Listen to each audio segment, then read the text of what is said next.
Well, we made it. How about that? We are in sunny Cocall, Maine, to the place where I grew up. If you're new here, I'm Dan, and this is Midwest Angling. And though we got the kayak, as you may have noticed from clicking on the video, we're not necessarily going fishing this week. We are going moose hunting. We are on the legendary, the world famous Maine Moose Hunt. So the way Maine does it is there's a lottery every year.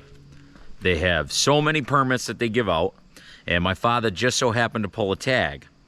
Now, we was out here in 2020. Obviously, that was before I had the YouTube channel, and I shot a cow then. Regular viewers to the channel remember Chris. He was out, and we said if we got it again, then he would get a chance to shoot a moose, and well, here we are. So we are going up to the North Maine Woods. It's already been a kind of a crazy trip out here. We drove straight through from Wisconsin. It took us about 24.5 hours to drive. Now we're gonna go a couple hours up north. And to all the regular viewers to my channel, I cannot wait to show you the North Maine Woods and what that's all about. It's a great place. So we're just about done packing up all the trucks here, and we're gonna head north and we're gonna go on an adventure.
Well, good morning.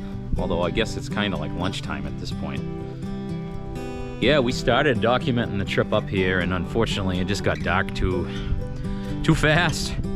And the road coming into the old North Maine Woods was a little rough, so we tried to document what we could. We set the camper up in the dark, and boy, that was something. And we didn't eat a whole lot yesterday, so it's kind of been an adventure so far. And so it's Sunday, which if you're not from Maine, there is no hunting on Sunday in Maine. And the moose hunt doesn't officially start until tomorrow. So what we got today is we got a couple spots that we've got in mind. My father came up about a week ago and already scouted it out. So we're gonna go check some trail cams and just kind of narrow down where we're gonna set up our blind. We're probably gonna go shoot some guns, make sure everything's all sighted in. And then we're gonna set up a ground blind in the spot that we like the best. We're gonna try a couple areas. There's one spot that we really like because that's where I shot my cow a couple years ago in 2020. But unfortunately, my father didn't have a chance to get a trail cam in there. So we don't really know what's going on there, except on the ride in last night, we saw 2 different moose. And the second moose was a shooter bull, and he was less than a mile from the spot where I shot my cow back in 2020. So we kind of really like those odds. And the cool thing about the late September season is nobody has had a chance to shoot a moose yet this year. We are gonna be among the first people to take a crack at it. So I really like those odds, and you know, there's moose everywhere. So we just gotta, right now, we just gotta narrow down where we're gonna hunt and execute our plan. So we're gonna jump to it finally.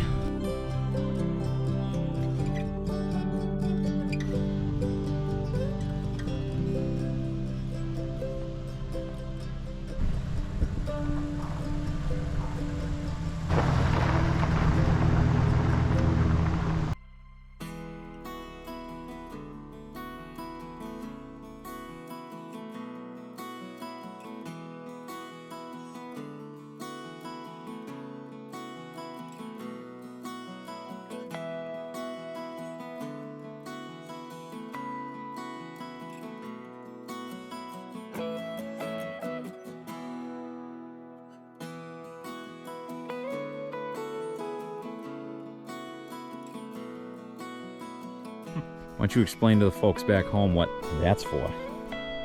This? Yes, sir. This is a calling card. Okay?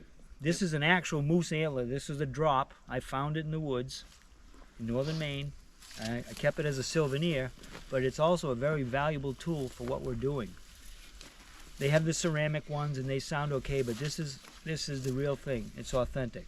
And when you're trying to call in a bull, you're making your sound either with an electronic call, or if you learn the old-fashioned way with your mouth, you talk to the moose. One of the other things you need to do is you need to sound authentic. You need to sound like a bull in the woods getting all excited about his girlfriend. When you start ripping that stuff, you sound like the bull's on the way and he means business. If there's another bull that hears that, he says, hey, you're cutting into my territory. I don't want that, so I'm going to go see what's going on and kick your ass out of here. So this would be a helpful tool. You don't want a real big one because you're going to be doing this and your arm's going to fall off. So you get a smaller one. You got to have a paddle so it's wider, and it's got to have a few tines left on it. But this is about the perfect size that you need. You don't need a big one, but this will get you some respect. It's a calling card. It's calling them out. So it's the moose equivalent of having rattling antlers. Exactly. Yeah. It's very, very helpful.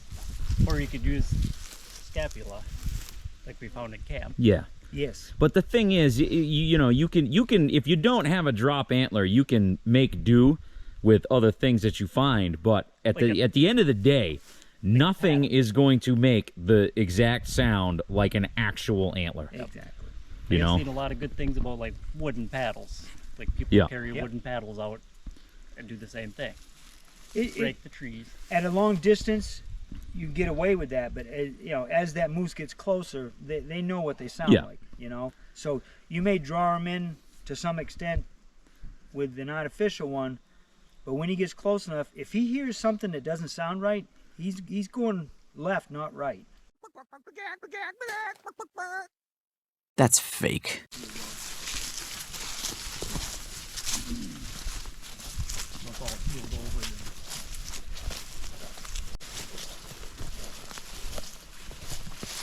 Like, if I didn't have a 200-mile trip home, Yeah. This here is a fresh marking from a bull. It's dried up a little bit, so it wasn't done within the last few days, but it's this year's. And it's been 80 degrees the last week or so. I was up here earlier this week, it was 80 degrees, and the black flies were out, and the freaking bumblebees were out.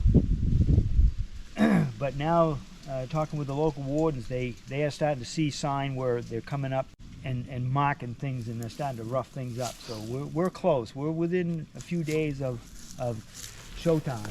Especially with the weather cooling off. Yeah, it's supposed to be in the 60s this week, so 40s at night. So it's getting to the time where the switch, they're going to flip the switch and they're going to start thinking about girls. yep, I think we were here at the right time. So I don't know if we got any results or not. And even if the pictures don't come out good, we might have the times. Yeah. That was the main function for these cameras, was just to, while I was gone, to be my eyes in the woods, you know? Yeah, at least allow us to establish a pattern. Yes. Or even the amount of activity. Right. If See if it's even worth it setting up here. Right. Yeah. Because from Monday to today is 5-6 days. Yeah. I would at least know if it's a good place. I don't care if they're clear pictures. I just hope there's some pictures on here. That's the main thing for me. Your iPad here. All right, so we went through the trail cam, and it's mostly nothing on here, but this image, we got something, and I think it's a bear, because you can kind of see the shadow, and when we reference where Chris is standing with some of these plants, that only looks like it's about waist high, so we're thinking that mass is probably a bear. But we know that because when we scroll far enough, there's a lot of wind action on here, unfortunately, but when we scroll far enough, see, there we are coming in to check it. And it got quite a few pictures of us. So we know, you know, this is still valuable information, because what this tells us is that this camera was doing what it was supposed to, but just nothing except for that bear walked through here. And so we found quite a bit of sign all around, but we'll take this information and use it to decide whether this is going to be the spot that we set up or not. A lot of the trails that we've seen here are going across the road, not down the road. You know what I mean? So, you know, the road, it still doesn't totally rule out the road. It's just where we set up on that road. And the thing is, if you're calling them, you want to use the road because you can see better. Yeah. You know? So you may have to draw them to the road. And they may come down the road to see what's going on, and then that's when you have your opportunity. But there's definitely moose in this area. So we were looking at this picture a little more, and like kind of through the grass, you can see there's a leg, there's a foot, and then up here looks like possibly another leg and its other leg. So we caught it walking by, and it don't look like a bad bear. Makes me think I should have got my bear tag along with the moose tag, but just sometimes you just got to zoom in and just really pick them apart to figure out what you actually have on the image, even though it is kind of hard to see, but you can kind of get an educated guess. So we were looking around, you can see here's a moose track in this hard dirt. I mean, you can't make a print, And this is about 4 inches long. And up at the tip of the toe, and it comes back almost an inch, so it tracks about 5 inches long. The cows are typically about 4, but the bulls are typically, you know, about 5 or better. You know what they say about big feet? Big shoes. Yeah, exactly.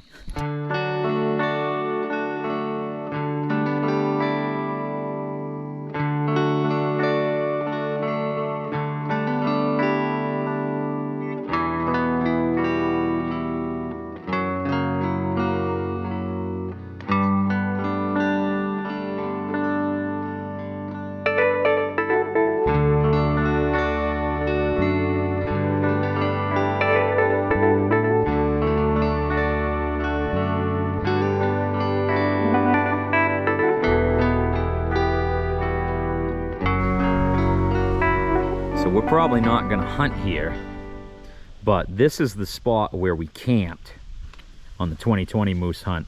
But we were a lot worse off the last time. Our tent was set up right here. Well, by tent, what Chris means is ice shack.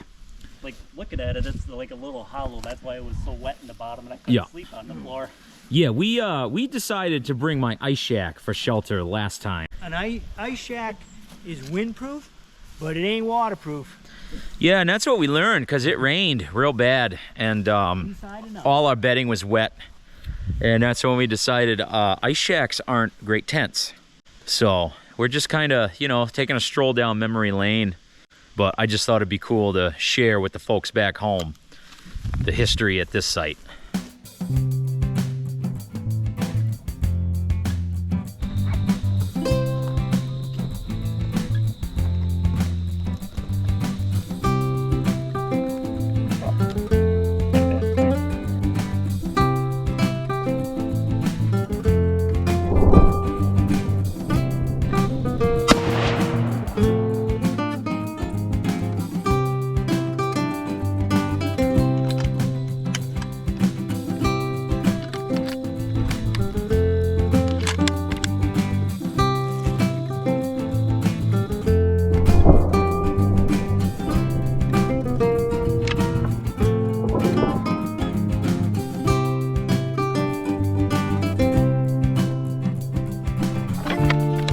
Okay, that's rolling.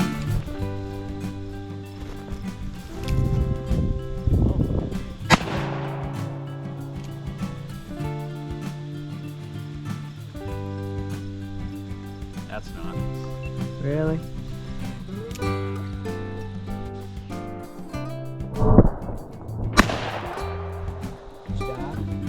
Just show the people how you did. Yep.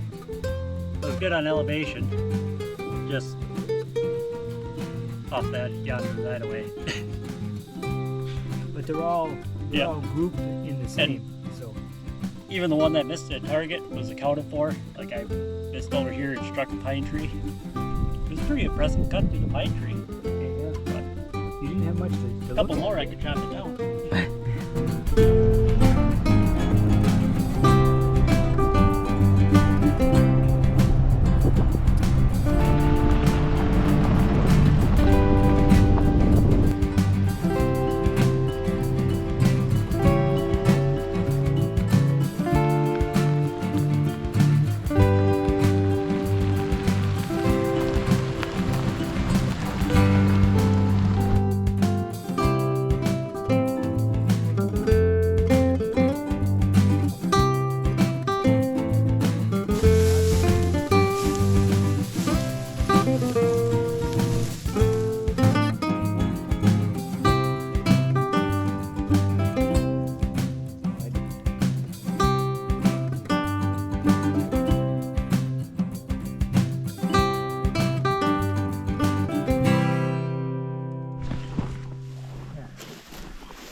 Why don't you go there and I'll just look up and see if there's a trail going into there. See if that goes around the curve and opens up again. Yeah, you could head that way, see if that opens, because it looks like it opens up. Yeah. Just the way the sun is shining on the trees.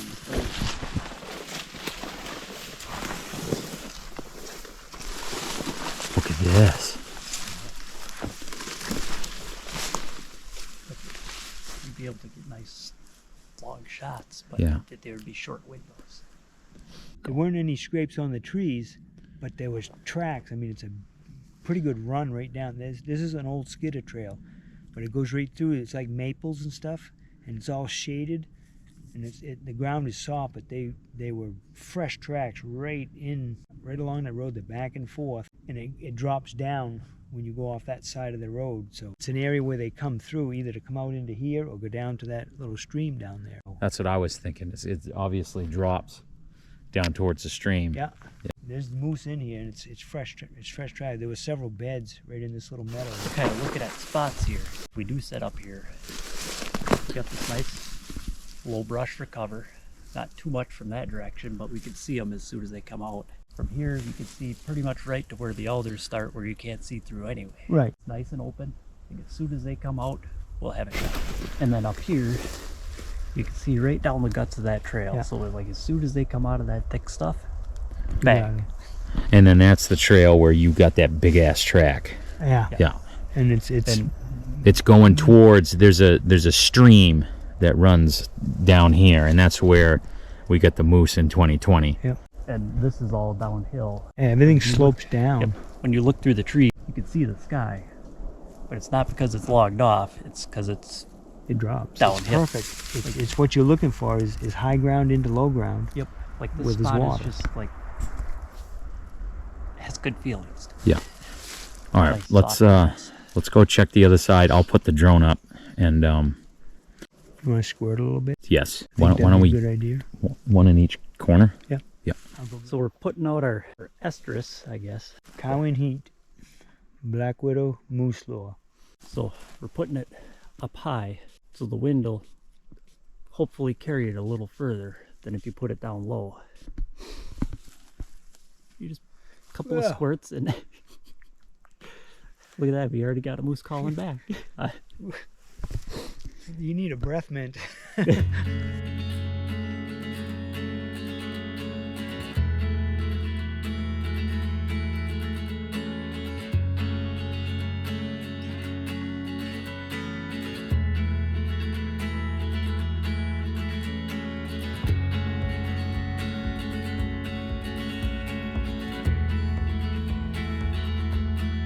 We get a pretty good idea of what we're doing now. This little clearing that we found seems to be the most promising spot, and it's just down the street from where I got mine in 2020. While we're driving by, we'll kind of explain the story here.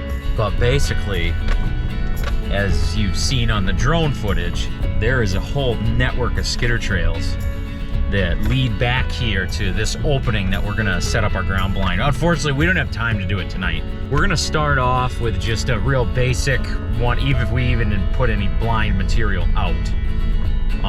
We're just gonna kind of feel out how the spot is, and we'll go from there.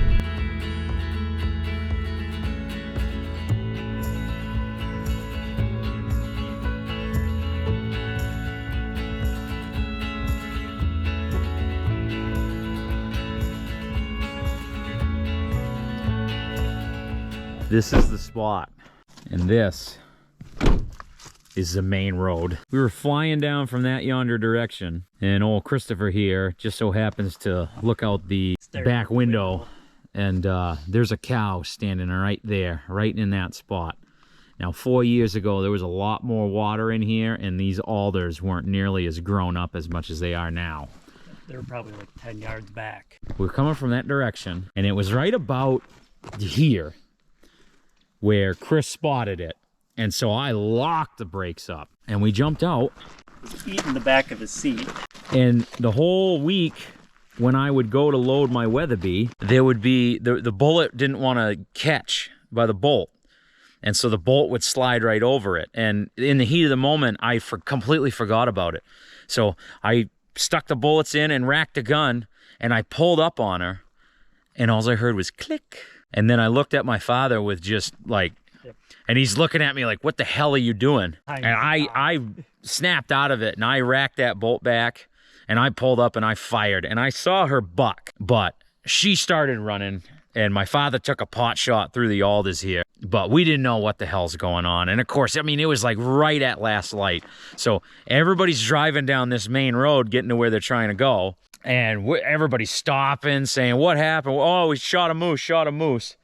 But because of the water, we had no evidence of what happened to her, what direction she went. It got dark. And so we just kind of, we all met back at the road. I said, if you hit her high, that blood's going to be inside. So we're not going to see any blood, and we're not going to find her in here tonight. That's a jungle, so. And if anything, we're just plowing through brush, wiping away any blood that would be there. Let's go back to camp. We'll come here first thing in the morning, and then we'll retrace our steps. She's in there. She's not very far, and I believe she's dead. If you hit her high, she bled inside. She's not gonna. You're not gonna see fur because there's no exit wound. So I'm sure she'll be in there a ways and be laying down deader than a doornail when we get here in the morning. I don't think Dan slept but 10 minutes that night. Absolutely not. He was so down on himself. I was so confident that he was going to drop her right there in the mud. I didn't even have my gun up. I should have had my gun on that moose, so when it turned, I dropped it right there. I wanted this to be Dan's hunt. I've been 10 times, and I've shot plenty of moose, and I've been on plenty of hunts as a sub-permittee or just a helper because I'm a meat cutter. And it ended up being Dan's hunt, but it was nerve-wracking. Yes, it was. Even when we got here in the morning, we started searching.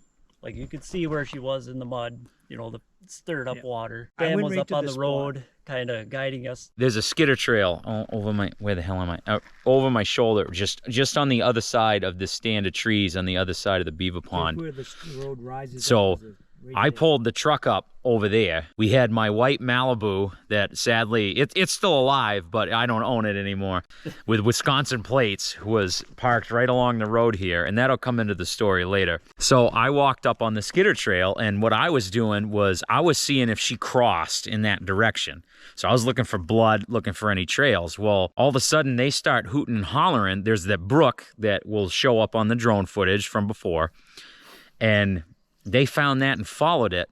Well, she ran right along that brook, and then she fell down. She was done. Oh, a mere 20 yards from it. So they start hollering on the walkie-talkies. I was walking up, and I happened to see some, like, hurried up moose tracks, and I was following this trail, and it kind of went uphill. And I'm walking by, and I seen a tree laid across that brook, and more moose tracks heading around. So I went to the right side of the tree, and I looked around, and then I'll just cross here, and I look up, and I see a gray thing laying out in the woods. That doesn't look right. And I'm looking and walking closer, and it's like, oh, that's a moose. We had radios. I completely forgot about it because all I could think about was the moose is down. I run, I jump that brook, the radio goes flying, lands in the brush, and I'm like, oh, I got a radio.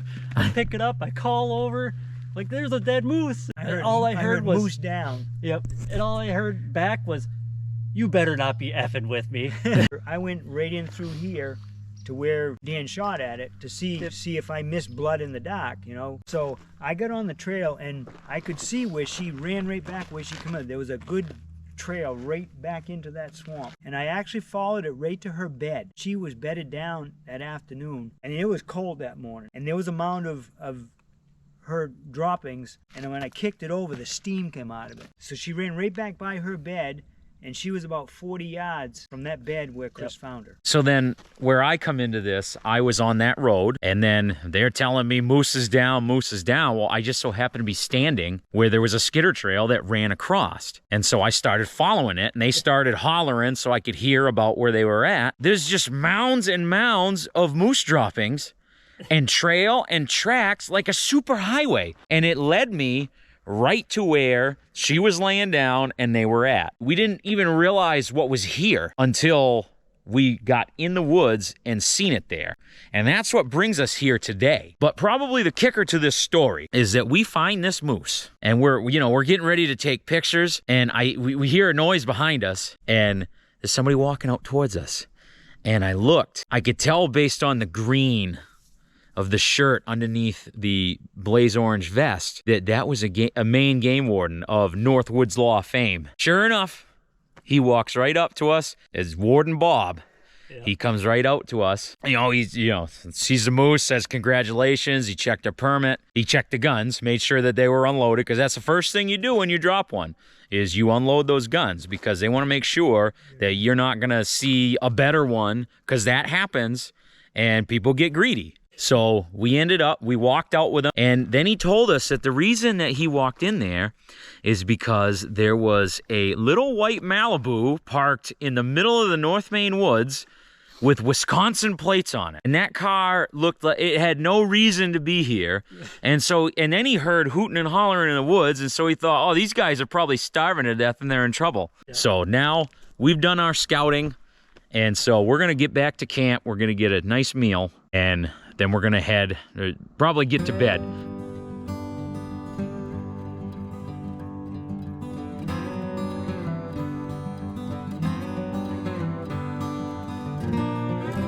Well, here we are back at camp. Got some supper going. We're having spaghetti.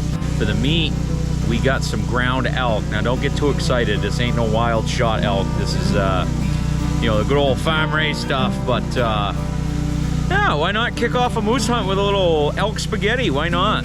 If we have a fire, we might patch you in. But other than that, we'll see you first thing in the morning when we start hunting.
Alright, so it's afternoon on Monday, opening day. And we went and checked that trail camera that we had the bear on yesterday. And after putting it back out there, we had literally nothing. And so we walked through there a little bit, did a little bit of calling, and we tried to figure out like the range on that electronic call, because it kind of sounds a little quiet to us. But we were just trying to figure out exactly how far the sound carries, because the idea is we're trying to call a bull in, and we got this area pretty dialed in that all these trails and skidder trails lead right to the opening where we're going to be sitting. And so we really are starting to think that if we're going to get one this week, this is where it's going to be. We're going to get back in here and hunt till dark.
Well, unfortunately, that concludes the hunting for day one of the 2024 Maine Moose Hunt. You know, we didn't visually see any moose today, but we definitely heard some moose on the outer periphery of this spot. The amount of sign that's in this spot is really encouraging. And so we're kind of thinking that if we just stick consistent, eventually we're gonna catch something here. It's only a matter of time. I mean, there's about 24 beds right on the edge of the opening that we're sitting in. So, I mean, eventually something's gonna come home to roost, right? That's the theory, at least. So we went and we moved the trail cam, and that is now on the edge,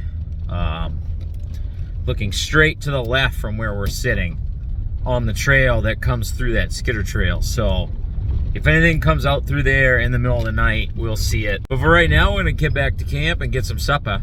And tonight we are having steak and potatoes, a classic. It was supposed to be the meal the first night, but everything was so screwed up it just didn't happen. So we'll see you back at the camper.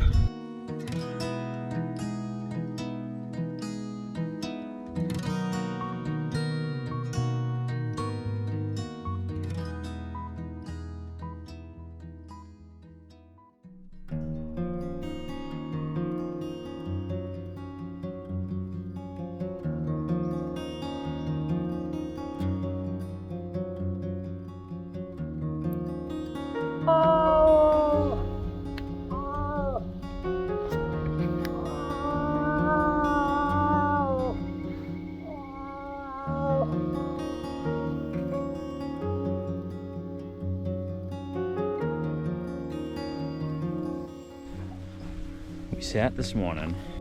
Boy, it was, the activity seems to have gone downhill. We might be letting that spot have a nice breather.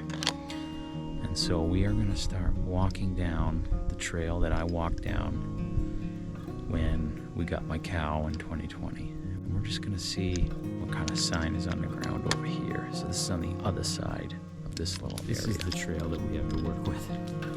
It's grown up a little. It's very easy to see how the ravages of time will always revert the earth back to nature, because there was a time where this here road looked like that one.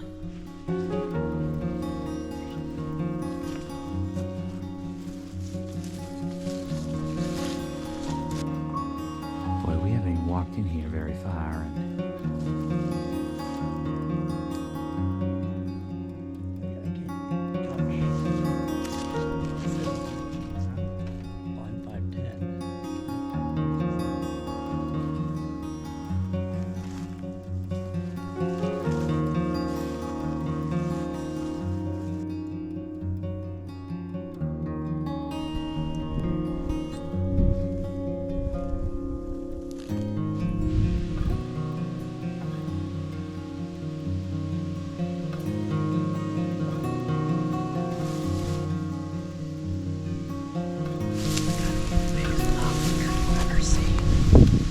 I didn't know they'd get that big.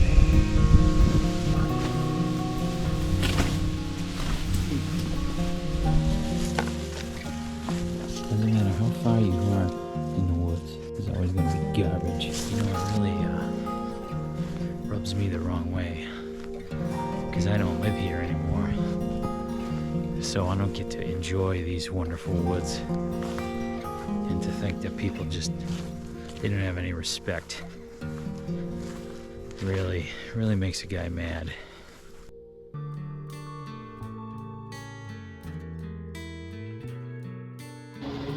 Even in the North Maine Woods, you can charge your Tesla. How about that? It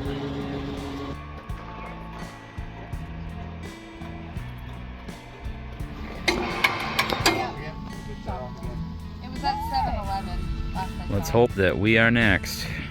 All right, so we got a nice lunch into us, and we filled the camper back up with water. Fortunately, I kind of grossly underestimated the amount of water we were going to go through on this trip, but the old Northeast Cary General Store, that's a fine establishment, hooked us up. There we saw that bull moose that them people were fortunate enough to get. So we're gonna go back to the spot. We're not gonna quite go to where the giant poplar tree is, but there's a clearing between here and there that looked really good on sign. We're gonna kind of change our focus. And the thing is, this is way further in the woods than the spot that we've been hitting all week. It's a lot more narrow. So, only time will tell. We kind of talked to some locals, and the general consensus seems to be that because of the weather, they're nowhere near being in rut yet. So, and that kind of makes sense because we've been calling, we've been hearing moose responding, but they're not really like reacting. They're not coming to calls. So today we're gonna try more of just stand hunting and not trying to call them in. We're just gonna see if we can catch the moose in the right spot at the right time. So let's get in there and make it happen.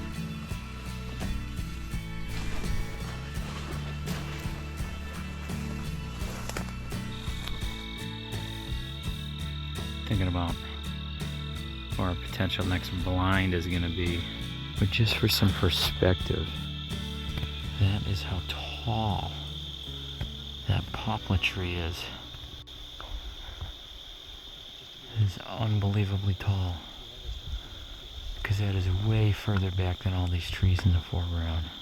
That's by far the biggest one I've ever seen.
Well, guys, Wednesday morning was not particularly that spectacular.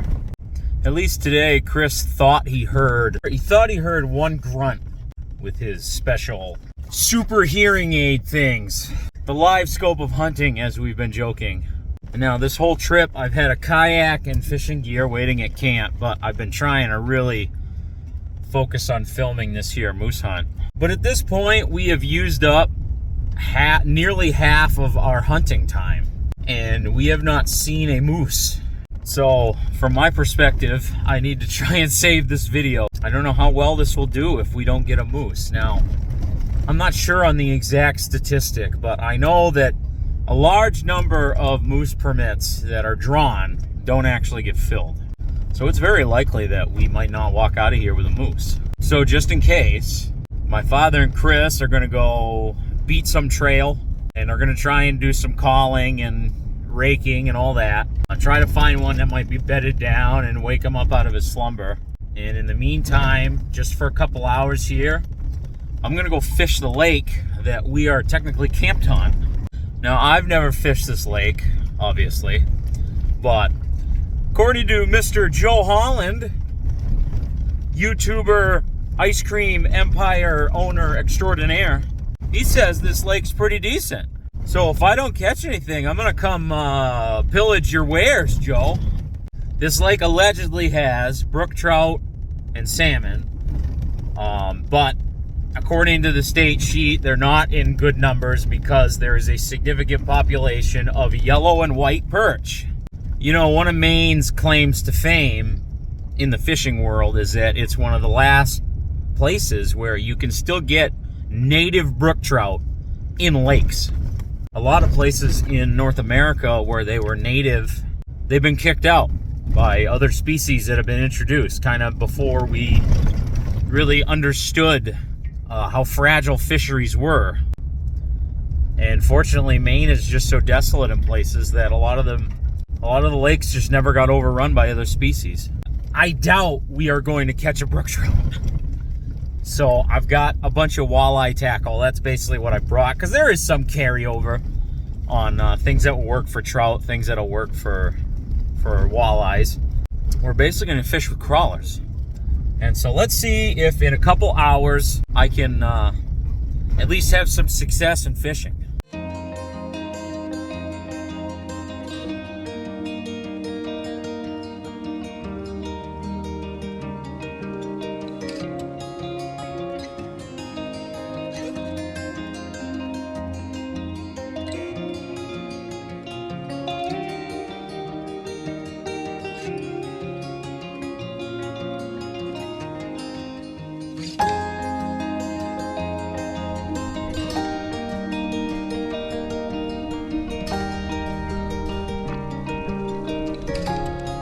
Alright guys, and we are fishing in the North Maine Woods for the first time since about 2012.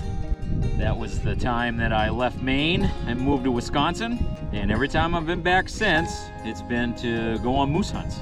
So it's been a long time since I've wet a line up here. We've already got some bites. I don't think they're very big though.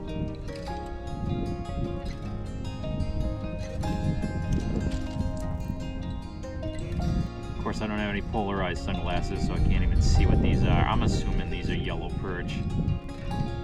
In shallow water. I saw on the depth maps this lake got to be like 30 feet deep, but it's obviously like probably at least 6 feet low. I don't know if they had some sort of dam on here and it blew out, or if it's just from it being that dry up here. It wasn't going down as I was paddling out. And then I realized, I think that bay that you launch from is just really shallow. So I did find where there's some deeper water, and then of course I didn't have anything prepared. I didn't have a jig tied on till we got out here. So, but unfortunately, about the only window that we're gonna have to do this, at least today, is right now. And we got less than an hour.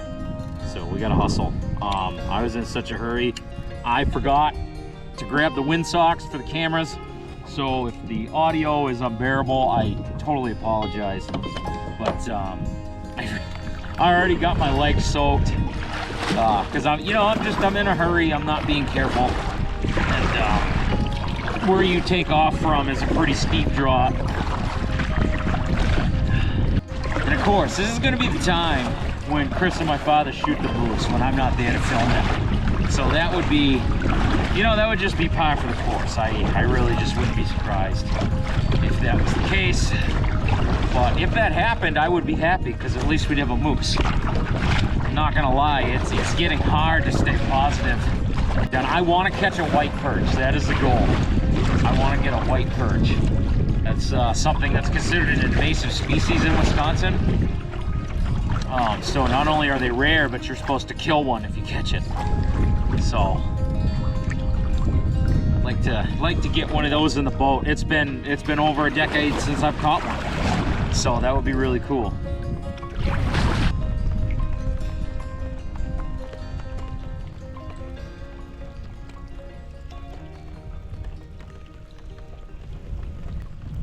I'm straight up not having a good time. As it rained up here for a month.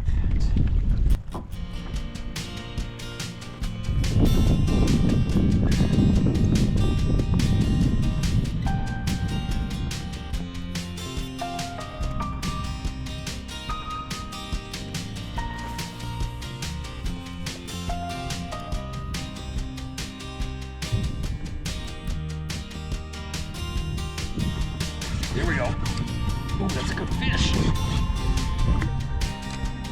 Where the hell is it? Oh, it's a friggin' fall fish. Oh, that's a monster too.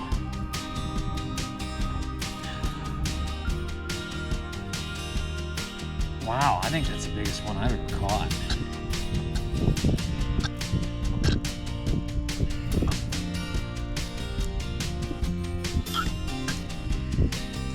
Now if you're curious what a fall fish is, I mean it's basically just, it's a chub. It's a lake chub.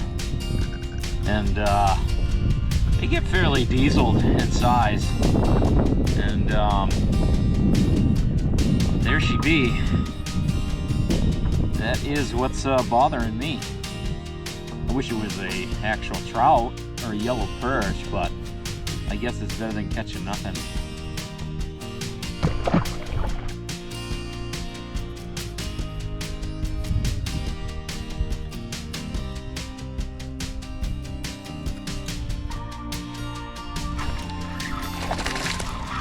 Ooh! Oh, that's nice. Oh.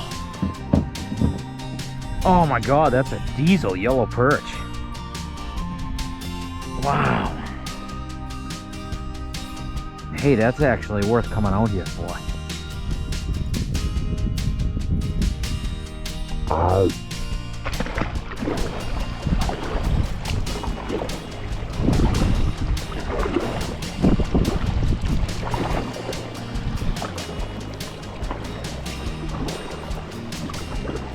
All right, we gotta go back to moose hunting, but you know what, we'll be back. That yellow perch that I just caught, I don't know how well it came out on camera, but that'll be worth it. If I could catch a boatload of those, I would consider this an absolute victory fishing here. I need a little bit more time. Today was kind of crazy, nothing was set up. I'm gonna make sure that tomorrow, if we don't get a moose, that when it comes time for lunch, I will be set up to go fish immediately.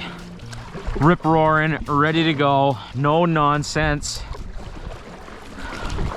None of that. And hopefully it ain't gonna rain. That's all I have to say.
Well, good morning.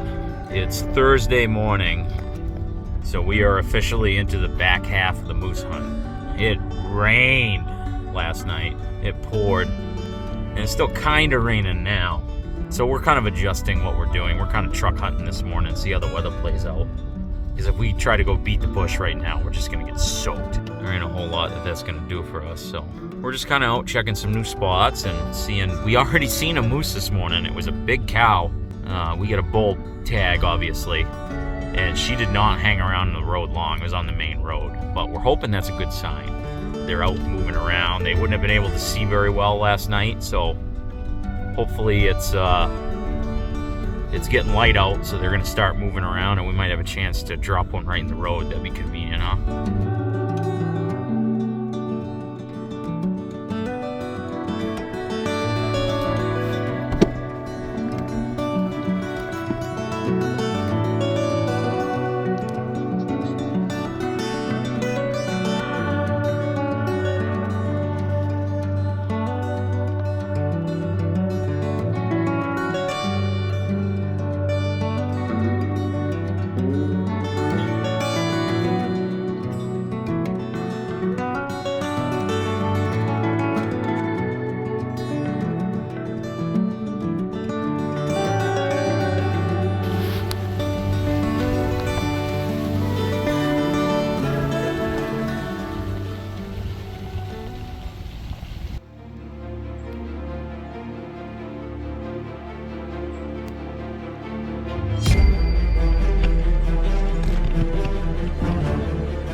You hit him. That was a That is a big bull. God, that was a bull. Dude! Oh my God, I just looked at him like, hey, we're gonna get down there. hey, you know? Just like, fuck. I saw... Like you were looking, it looked like you were looking at it. I thought I saw one, and I was just like... on the side. I was just like... Way, though. No, there's no way. There's no way.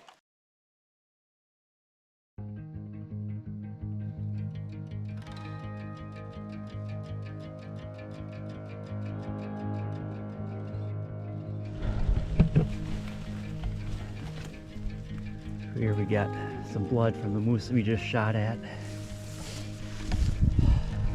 Now comes the fun part.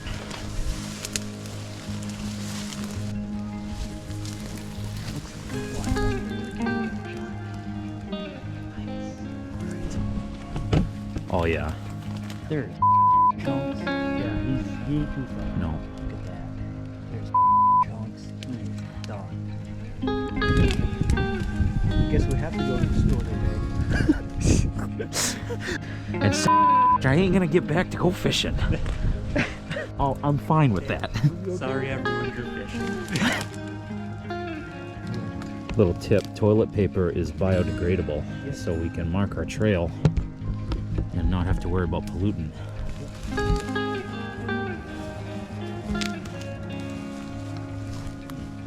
Yeah. Just like real pokey. I think that's like the most you've seen. Look at that. Fresh moose shit. Yeah.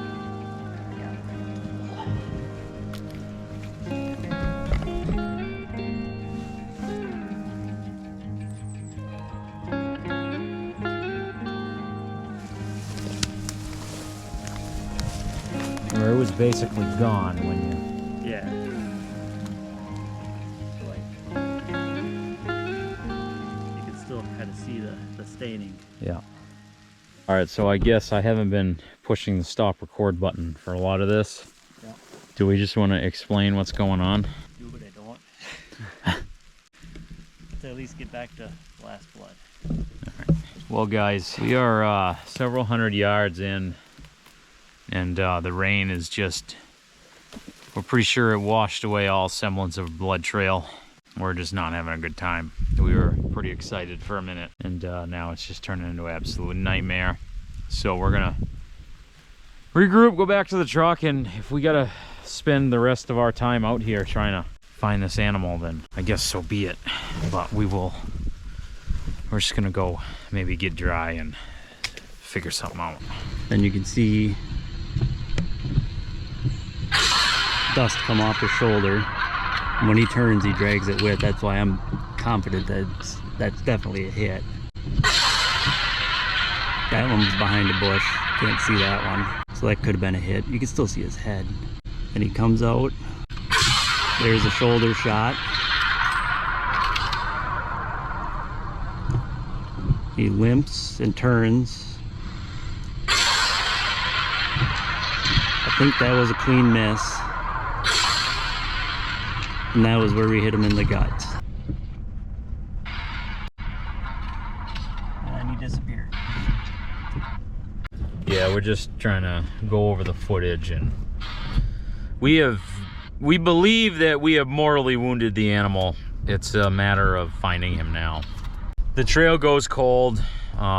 It's like he stopped bleeding, or it got washed away. It's, you know, it hasn't rained up here for a month, and the day we shoot a moose, it friggin' rains all day, all night. So that's just our luck. I think the rain last night helped us.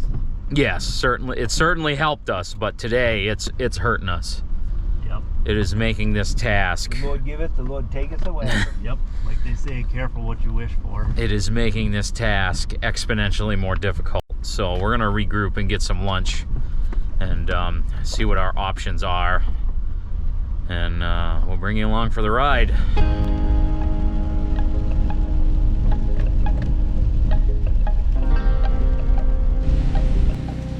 Come back to camp because we're gonna grab both trucks. And this is what we come back to. You cannot make this up. All right, we had some difficulty getting back here, but we're going back in. And of course, it's raining even harder than it was. So.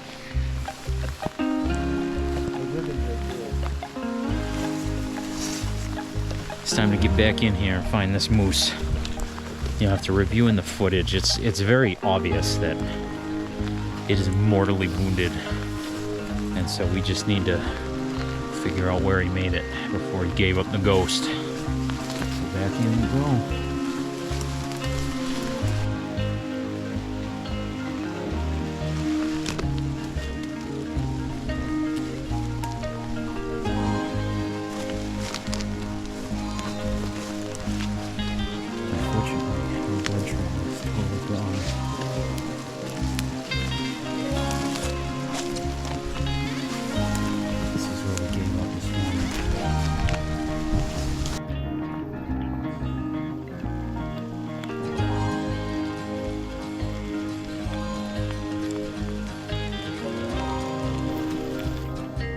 Did he move?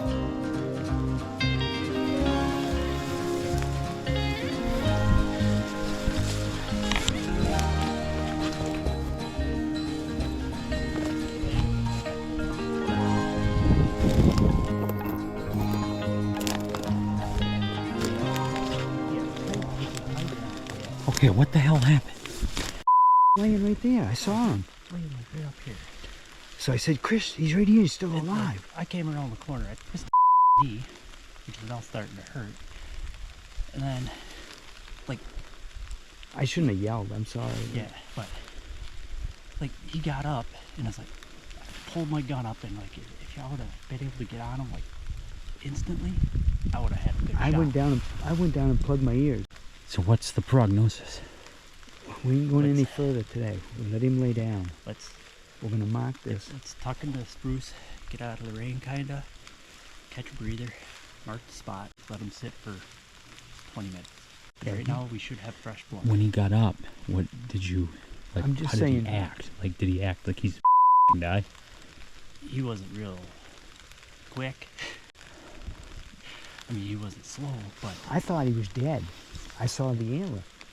But then he turned his head. I said, he's still alive. yeah, as soon as I he didn't said have he's my still gun. alive. If I had my gun, I could have shot him. But I guess we thought he was dead. God damn. I don't think he's. This story is getting more interesting. if that's all the farther he went, I don't think he's going far. That's why I say, Let's let him sit for 20 minutes, half an hour. 'Cause we still just got time. just don't push him though. Yes. He went that way. Yeah. I saw him. He went. Well, he came around here and he kind of snaked in. Was he walking or running? Kind of Jogging? between. But he went up and around. So where was he sitting exactly? It's Right over here. Let's sneak up there. We'll mark it. We'll take a look at it.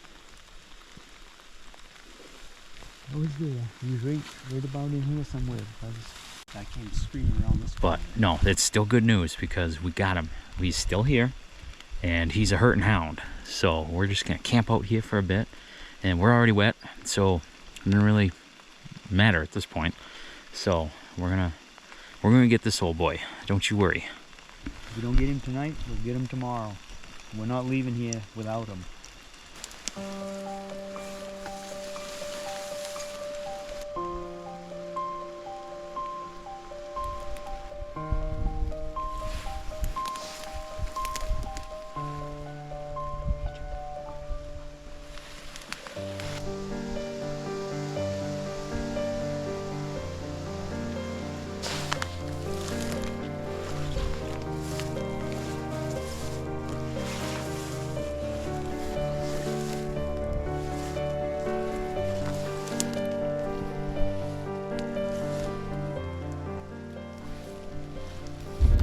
At this point, we know we've hit this moose, and we're pretty sure that it's done for. But we're trying to find a needle in a haystack because we don't have a blood trail.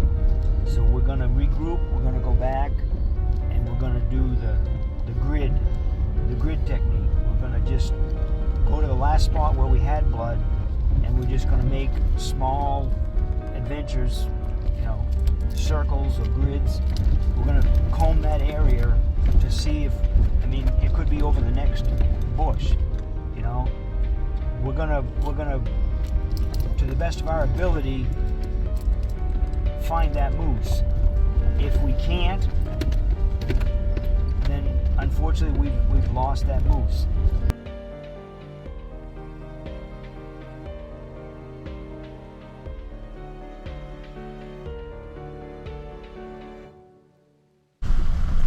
It sucks, but unfortunately, that's the way it goes in hunting sometimes. So we're just kind of let him have some dignity. We'll catch up first thing in the morning. So for right now, we know we're pretty much done hunting at this point. So we're gonna go back to our other spot, and we gotta go get our chairs because we left them there. We're gonna have to go pick them up. We just reviewed the trail cam that we had at the first spot. And we didn't have any buyer's remorse from not going there anymore. But yesterday morning, the first morning that we didn't go there, a cow walked out at like 8:15, and we got it on the trail cam. And then the funny thing is she ended up turning around and going right back out through the way she came. So I don't know if she smelled where we had all been in there, or if she was just like, nope, I'm done with this, see ya. It was kind of funny to watch. She was only out there, it was 15 minutes later where she had the return trip. So that's kind of the interesting thing with trail cams, is you get to see that cool stuff with the animal behavior. We're gonna go back to the camper. We're gonna actually have ourselves a nice supper tonight and relax. We've been getting 4 hours of sleep like every night. We've been hunting hard, let me tell you what. So we're gonna take this opportunity to recuperate a little bit, because tomorrow the real work is going to begin. We are really confident that we are going to have a moose in the morning.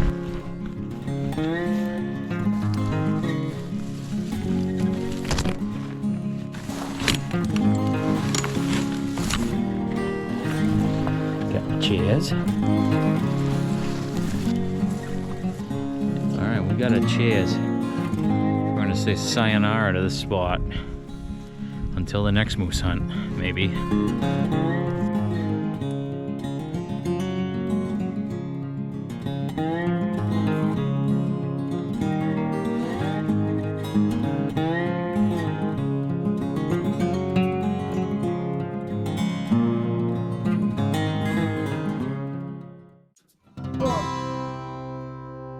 All right, I get two fill stories. So why don't we first explain to the folks back home who Phil was, why he's not here. Is this running? It's running. It's been running this whole time. Really? Yeah. I didn't know that. Phil Netto was kind of like, my father died when I was 13. So Phil Netto was kind of like my father. He taught me a lot about hunting, gave me a lot of advice about a lot of things in life in general. He was a pretty smart guy. And he was my hunting buddy. But we did all our moose hunts together, we did bird hunts together, ice fish together. I mean, he was like my father. Unfortunately, he passed away at the age of 60, several years ago. A couple of the fondest memories I have. First one, we were bird hunting. I was a young buck and I thought I knew it all, and so Phil and I were on a bird hunting trip in Jackman. I was still a little green on the road hunting in Jackman, you know, where you drive down the road and see a partridge and shoot it. I like to get out, kick the brush, hunt up the old-fashioned way. In southern Maine, this was the northern Maine. So we were hunting along, and I was stubborn, so I said, drop me off here, and I'll hunt my way down, and I'll meet you a mile or so down the road. It's okay. So, you know, he was obviously older than me, and he didn't mind driving around. So off he went, and I, you know, went down, hunted along the ditch, and there was a couple little tote roads I went in. I think I got 1 or 2 birds, but I thought I was doing good. And he said, you know, we're meeting about an hour. So I got looking at my watch, and it was getting close, so I still had to walk down there to meet him. So I got back up on the road, and I started hoofing it. And I come around this curve, and there's a bird right in the road. This would be my first bird in the road. I had a 12 gauge single shot Winchester model 37. It's called Big Bertha. And I had shot my first 4 or 5 deer with that gun. It belonged to my boss at the farm, Tim Patterson. He let me use it for that bird hunt. I was about probably 50 yards from that bird. And that thing had a 30-inch full choke barrel. And I shot a deer at 100 yards, slug, and carried it. I got it first shot. So I knew it could reach that bird. I pulled up and I fired, and with that full choke, even at 50 yards of it, it was a pretty tight pattern.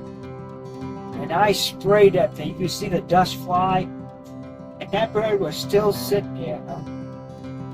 I don't believe it. So I put in another shot, and I walked about 5 yards, and I pulled up, and I fired again, and boom, the dust flew, and that bird was still there, and I said, there's something wrong. So I walked up, and that bird, Phil had taken a partridge that he had shot, and he breasted it out. So the whole bird, wings, the head, the tail, all the feathers were still, the legs were still attached. There was a stick on the ground, on the road, on the side of the road, and he propped that bird up on that stick. And he kind of puffed it out, and it looked like my partridge. Was not too long before. Okay, so I was bad. I'd been had. I kept walking, and down around the corner, probably a quarter of a mile, there's Phil sitting on the tailgate of his truck. The closer I got, he's laughing. He had a real funny, giggle, like a laugh. Yeah, he never belly laugh, but he had this little giggle. It was a giggle. Yeah. It was real. It was unique. It was his. And he was giggling. But when I got close enough, he looked up and he says, twice! He says, not once, he says twice. He says, you shot that bird twice. He never, ever let me get that down. And I was embarrassed because I did. I shot it twice. He couldn't figure it out the first time. I said, I couldn't have missed it. That's a tough bird. Now, about what year was this? Oh God, that was probably 1980 or 1981. Part 2 of the same adventure was at the tailgate of that truck. We were talking about pattern. I said, boy, I shot that thing at 50 yards. I said, it was a real tight pattern. So I couldn't believe I missed it. He says, this gun has got the best pattern I've ever seen. So there was an old stump. We were actually at a pond. So he says, you ever see this? He says, you ever see a brained lead? I said, no. So he takes a shotgun and he points it straight up in the air and he touches it off. And I'm looking at him, what's that all about? I said, wait a minute. 15 or 20 seconds later, it was raining. So he shot it straight up and it come straight down all over the pond and it just looked like it was raining. I thought, okay, that's a good one. So then he said, you think that gun's got a good pattern?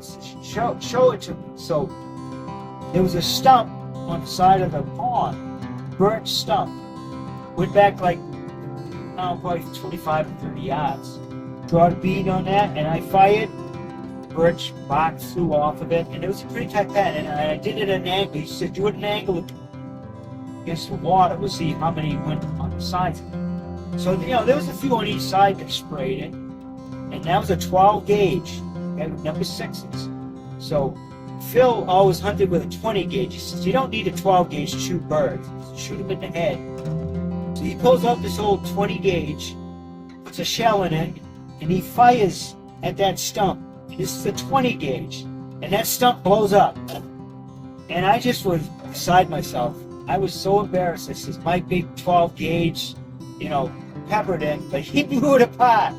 And I just rest, for an hour or so, I couldn't figure out what.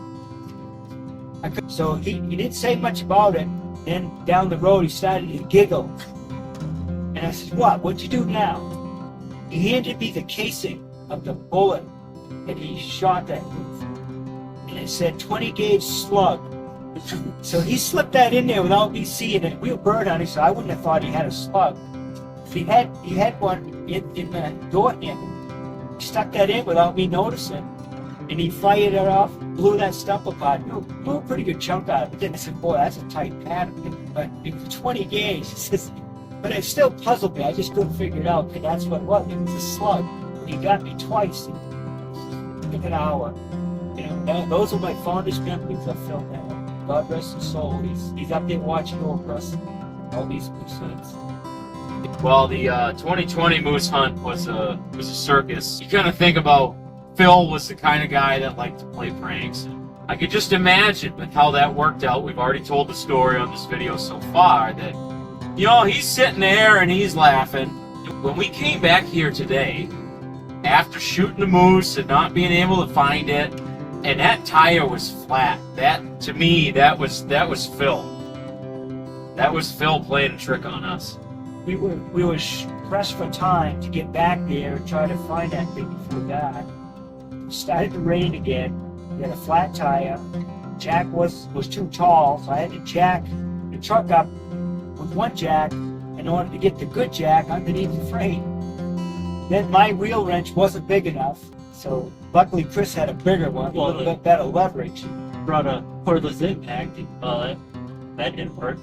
It was impactless. Yeah. And if you've ever been to the North Maine Woods, then there's not a whole lot out here for services in case you have a problem. So you always got to pack everything that you could possibly need, and then a bunch of stuff that you would never even think of, because odds are you're going to need it at some point.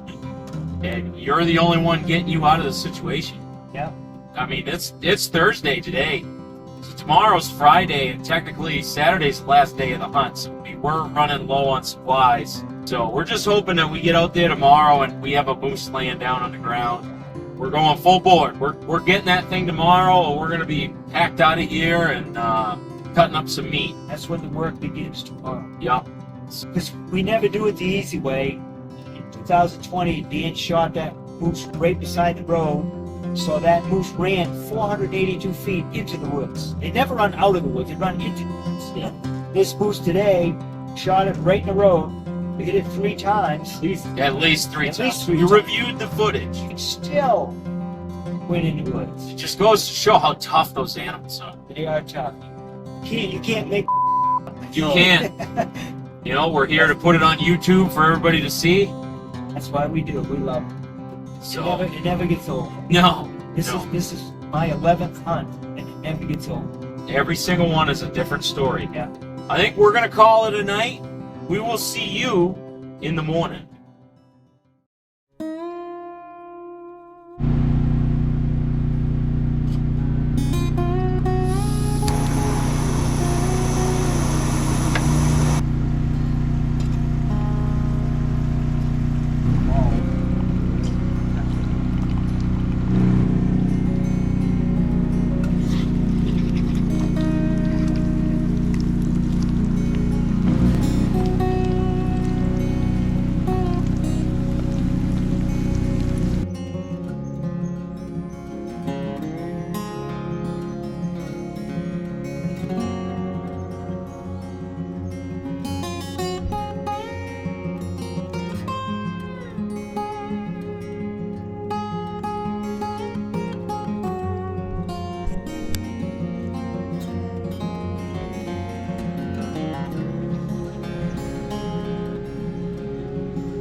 man is 64 years old, and he is climbing this tree to see if old Bullwinkle is down.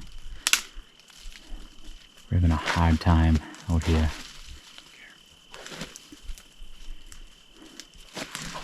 The ravens are going nuts.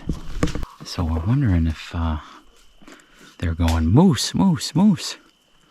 So we're gonna try to pay attention to what they do. You know, apparently they're circling straight south of us, which is somewhat half-assed the direction that it seemed like his last noises were. That would be something if the friggin' birds led us to the animal. That would be a very Phil thing. But yeah, we're gonna keep an eye on them birds. It's just like fishing, you know? Follow the birds, you find the fish. If you follow the birds, you find the moose. Look at this guy. Putting the young fellas to shame. You know, something that's absolutely infuriating is that we got to put this man up in a tree. Back at the camper, I have a drone, but you can't use that even to recover a wounded animal in Maine, which is pretty ridiculous in my opinion. I understand not hunting with it, and that's why we haven't been using it, and that's why in this video you haven't been seeing a whole lot of drone shots. But, yeah, unfortunately that's the rules of the rules.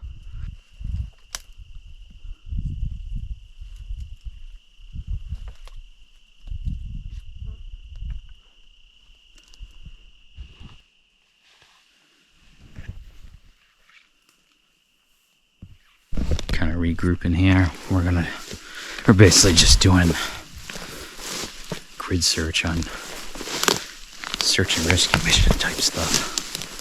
So we're just gonna mow the lawn and kind of comb through the area because we really don't think he went far. But again, it's trying to find a needle in a haystack. At least we'll narrow this down and eliminate area. The problem is there's so much moose sign in here. You really can't tell where he was. Except for the last point that you saw. It all just kind of blends in, and that rain we got yesterday didn't help.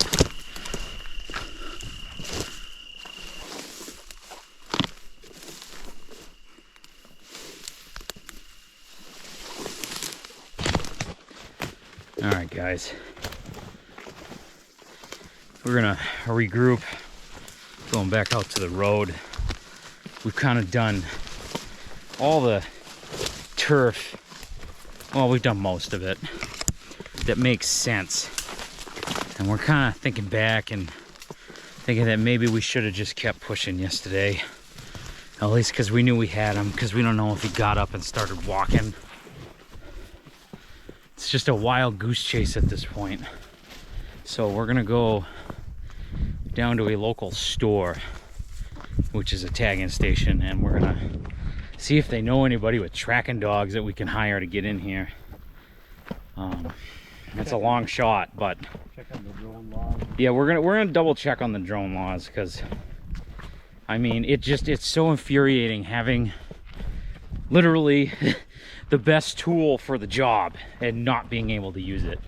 I don't know. We're gonna go try to talk to a warden and you know, make sure that we don't leave this incomplete, because I think we're all gonna feel real if we don't. So it's time to go for a ride.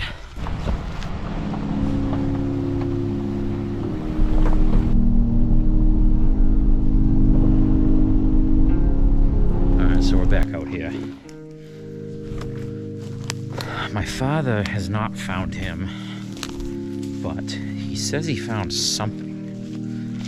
So we are eager to find out what that is. We're gonna meet him back out here.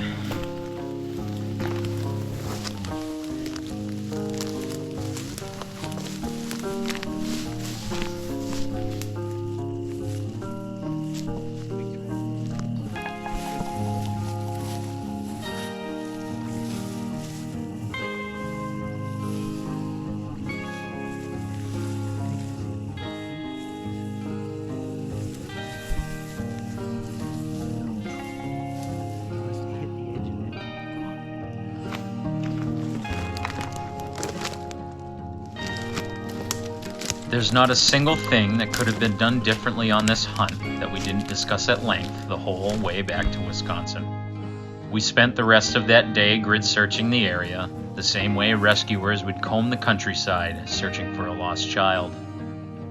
It was such a Cinderella story that we gave everything we had to make it a happy ending. This is no fairy tale, however. This is the North Maine Woods. We crashed for miles through the thickest forest you could possibly imagine, and we eventually had to face reality and walk back to the road. I thought to myself that if there was ever a time for a miracle or a sign from Phil, we needed it now. As I loaded my gear into the truck, I looked back to the east and saw a brilliant rainbow arcing across the road. I was so mesmerized that I didn't even think to record it until it had already faded. Was this a sign from Phil? Was he telling us that the moose had crossed the road during the night? That we'd done all we could and it was time to go home? I'd like to believe that it was. And even though we went home empty-handed, we made him proud.